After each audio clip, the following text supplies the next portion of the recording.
Thank you very much. It's really a pleasure to be here. I'm going to talk about not only accelerating the energy transition, but dramatically accelerating the energy transition. As you heard this morning, we are in a race. With the wild changes that are going on to the planet, we really have some very big imperatives in front of us. I'm going to talk to you about the how we can attack this problem. And I'm going to talk about 1 million shots on goal, that we have to iterate like crazy, and that we need really great timing. And we have a bunch of things collaborating right now to make the timing pretty fantastic. So first, as you all know, the world is on fire.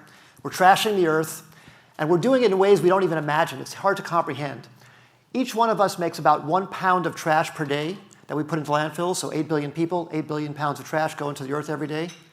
But it's less well known that each of us makes 31 pounds of CO2 trash that we put up into the atmosphere. So we make 31 times as much stuff every single day that we throw up into the sky than we put into the ground. It's just staggering. If you could visualize it, it would look like this. This is actually drawn to scale. 10,000 cubic meters of CO2 each of us makes every single day as we go about our lives because of the fossil fuels that are burned to support us. It's really, really staggering. I think if it were more visible, maybe we would have acted sooner, but we're all acting now. Of course, all of us in this room here are acting now. We have to get the rest of the world to act at the same pace that we're acting. We're using this thin sliver of our atmosphere as sort of a landfill for our CO2. Just like we use landfills on Earth for our trash, we're using that as the landfill up above. And the extra heat that is added to the Earth because of that CO2 is the equivalent of 3 atomic bombs going off every single second. Every single second, that's how much thermal energy we're adding to the planet. That's why we're seeing all the changes we're seeing. That's why we're seeing all the catastrophic effects, more severe fires, more severe droughts, more severe storms. Just look what we've been seeing in California. Look what we saw in Pakistan last year. Unbelievable changes in the climate because we're putting so much stuff up into the atmosphere. And as you heard earlier from Bill McKibben, the solution is just 4 words. It's really simple, but it's quite hard at the same time. Stop burning fossil fuels. If we just stop burning fossil fuels, all of that goes away. And it's just very hard to do. I actually have a picture of Bill's article from last year in the New Yorker, where he writes, "In a world on fire, stop burning things." It seems so obvious, but so hard to do. But this article was very, very inspiring to me. So thank you, Bill, for writing this and for everything else that you're doing, of course, too. It's not easy because we love our lifestyles. It's not easy to stop burning things. Energy is such a big part of our humanity. It accounts for our comfort, for our convenience, for our productivity, for our safety, and for dramatic growth in GDP. What this graph is showing is right when we learned how to burn things, the GDP of the world took off like crazy. The GDP per capita takes off like crazy because all of a sudden we use energy to power everything. What we have to do is stop using the burning stuff and use a renewable source of energy instead of this to still have all the comforts and conveniences of our life, but without adding more to that landfill up in the sky. Energy is also the biggest industry on Earth. You heard from Bill, too, that it's so large. It's 10% of the $100 trillion global GDP. So $10 trillion a year is energy. So when you want to take a business that's large and make an impact on it, it really, really is going to have to take something very, very big, very, very big effort. And people are not willing to pay more. People protest when the price of energy goes up. These are pictures of protest in France and in Iran. When prices of fossil fuels went up, people really, really depend on low-cost energy. So how do we make renewable energy cheaper than burning things? That's really what we have to do to make civilization sustainable. Well, here's what I feel we need. We need 1 million shots on goal. We need 1 million shots on goal because a typical shot on goal only has about 10% chance of success. Ironically, the chance of success of a shot on goal in soccer and hockey are both about the same, about 10%. We need that same thing here. We need 10% of 1 million shots on goal to work. That would lead to 100,000 companies.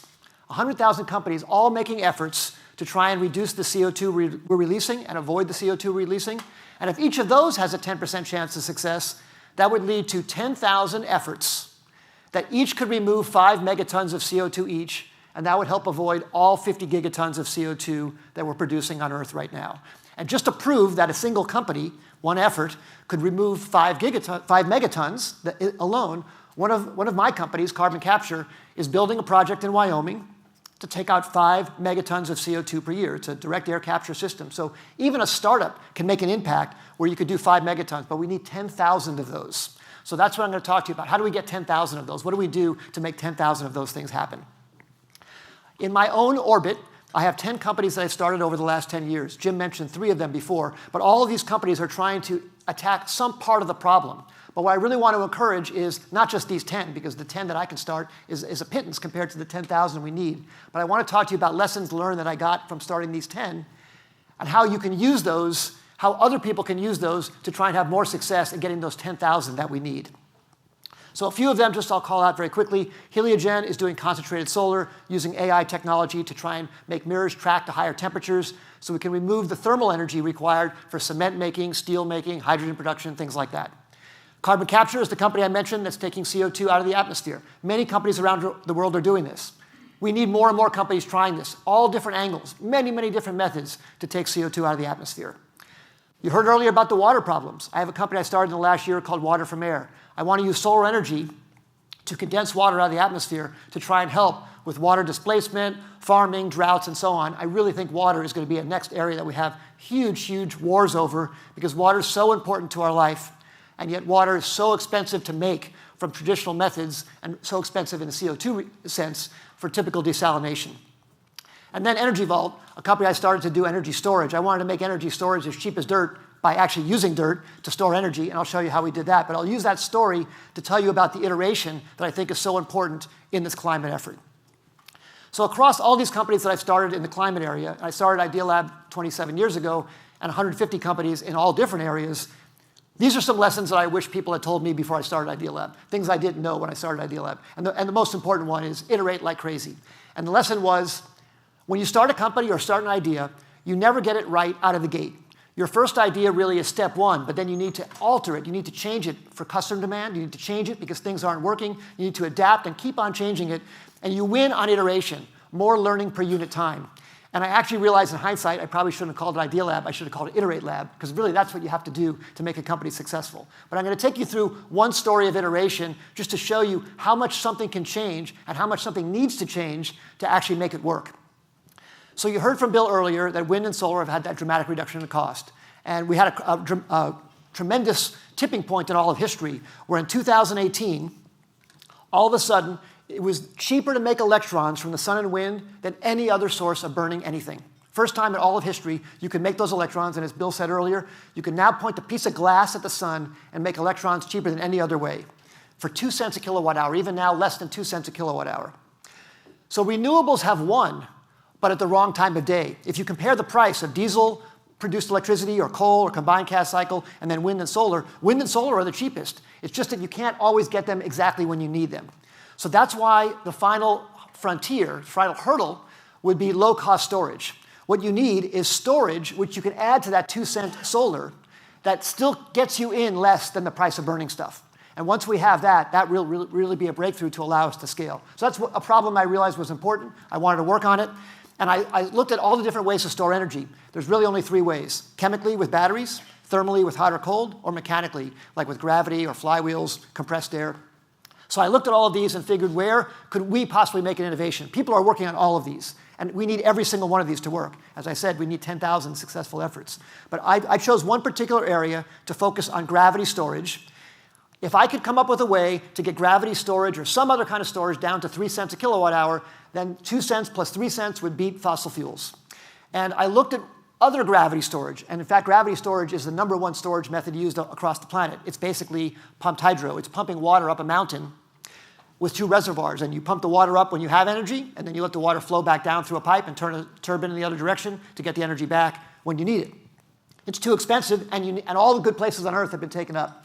So my first idea, just again to show you the variations of how things proceed, was an idea of taking gravel in buckets and lifting them up from the bottom of a quarry to the top of a quarry and then lowering them back down when you needed energy back. And I actually built this. This is a picture of one of them that I built at a quarry in Irwindale near Pasadena, where our headquarters are. It's a 50 kilowatt demonstration. We really, really tried hard to make it work, but we couldn't quite get the economics to work. But let me show you how the idea evolved from there. Then I looked at building a big silo that maybe we could pump water up into, but the concrete cost of building that silo was too expensive. Then I looked at making a optimally tapered steel cylinder to hold the pressure of the water in a silo. That was still too expensive. Then I looked at making these optimally shaped cups and having concrete arches to hold it up. That was too expensive. Then we looked at building something modeled off of the Roman aqueducts and using the arch just the way the Romans did, to hold up these parabolic-shaped troughs filled with water and then pump the water up into that. That was too expensive. And then I had a eureka moment with my son. This is actually a little toy crane that we bought on Amazon, and we were playing around with blocks at home, and if stacking blocks looked like that might work. And if we could have a crane stack up blocks and build them up, then you would really be able to get a lot of energy stored from the height, and the crane would only have to lift one block at a time. So we had this idea that a multi-armed crane, all computer controlled with computer vision, might be able to get down to that magical 3.5 cents a kilowatt hour someday. So we went out and bought a used 45-meter crane. We filled a bunch of 55-gallon drums with cement, wrote the code to make them stack automatically. We were getting warmer, and our idea was to build something like this. We were calling it Energy Vault, that could take the power from windmills and solar panels and build up this tower during the day when you had it, or at night when you had the wind, and then lower them back to the ground when you wanted to discharge. So it would look like this. On the left, you would be charging. On the right, you would be discharging. And you could get very high round-trip efficiency, and you could build it almost anywhere. You wouldn't need a mountain. You wouldn't need to have the water. You'd have no evaporation issues, anything like that. So with this idea, we raised the capital. We figured out a way to make the blocks out of dirt by compressing them together so we could make the blocks really cheap. We had a model of our first concept. This was the place in Switzerland where we could build our first concept. This is actually a 3D render. But then this is the actual thing. We built it. 75-meter crane with the 6 arms, automatically stocking the blocks. You can see the blocks down on the ground there. They have to be lifted through those holes. They get stacked automatically. Here's the crane lifting 40-ton blocks of dirt and stacking them to automatically produce all the energy. We built this full system, got demand from this from all over the world. This is an example of what the blocks look like. They're 1 meter by 2 meter by 4 meters of dirt compressed together with the concrete end blocks. You can see someone standing on them, but they're lined up next to him, behind him. And then we came up with a better idea. Get rid of the crane and make an elevator and have the blocks go straight up and down and just get stored at the top, and then you wouldn't have to have all that weight in the middle. And that made the foundation even cheaper. So again, I'm just showing you how it kept on changing and changing and changing. And this idea, we could tile, and we could build a big building, and now that would lead to something that looks like this, an elevator lifting up the blocks, and now this is the building. So the evolution from going to lifting gravel up a mountain, to trying to lift water, to trying to have a crane, to now this building, and I'll show you what this looks like. This is the prototype we made of this building, and this is it under construction, the full-size building, which is 100 meters by 100 meters by 80 meters tall, and it stores 100 megawatt hours just by lifting dirt. So this is the kind of iteration that's necessary, and I really want to share that just because I encourage that to be applied to every idea. It's needed all over the world for these 10,000 things that have to win to really make things succeed. So now there's billions of dollars of demand for that globally, so I'm really excited about that journey that we took pretty much over the last 10 years to take that from that first concept all the way through to this energy storage building.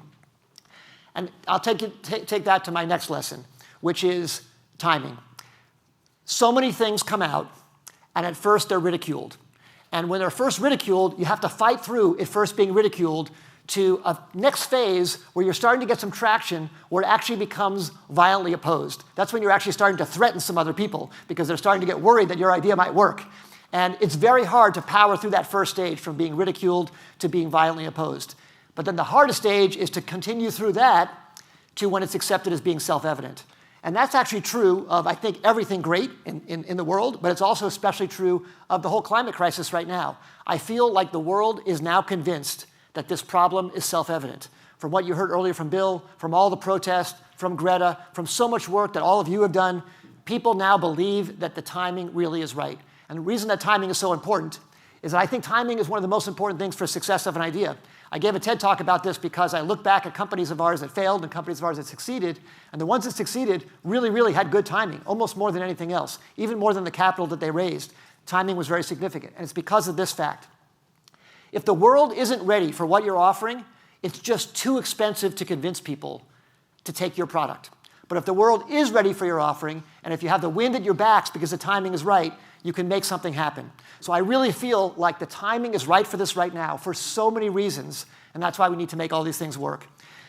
Finally, the emotional journey of creating anything great starts off, you're really excited about it, and I've learned this so many times with all these companies, but then you reach this point in the middle, which you see drawn here in the bottom, the dark swamp of despair, where it seems like it's just really, really hard. And from some of the things even you've heard today, you might be worried that we're in a dark swamp of despair, but if we power our way up the other side, and we get all the way through to the wow and oh my God, sort of the part above the line that usually only the rest of the world hears about because that's only when people hear about it when it's already successful, then you really can make the accomplishment meaningful. And I really feel that this emotional journey of creating anything great applies not just to what we have to do in climate, but to any business, to your life, to writing a book, to doing anything.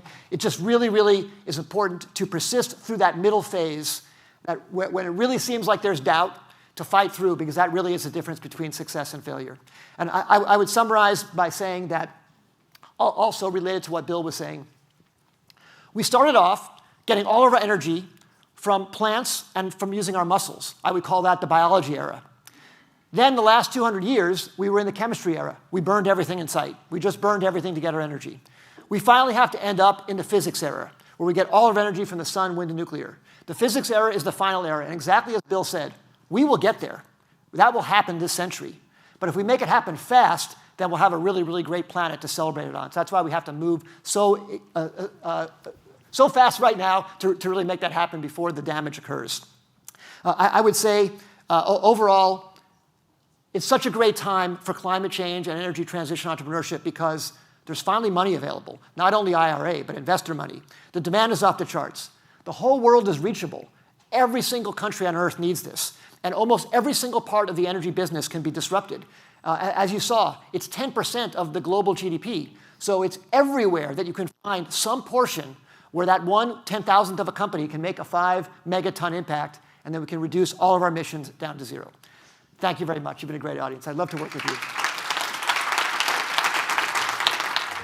you.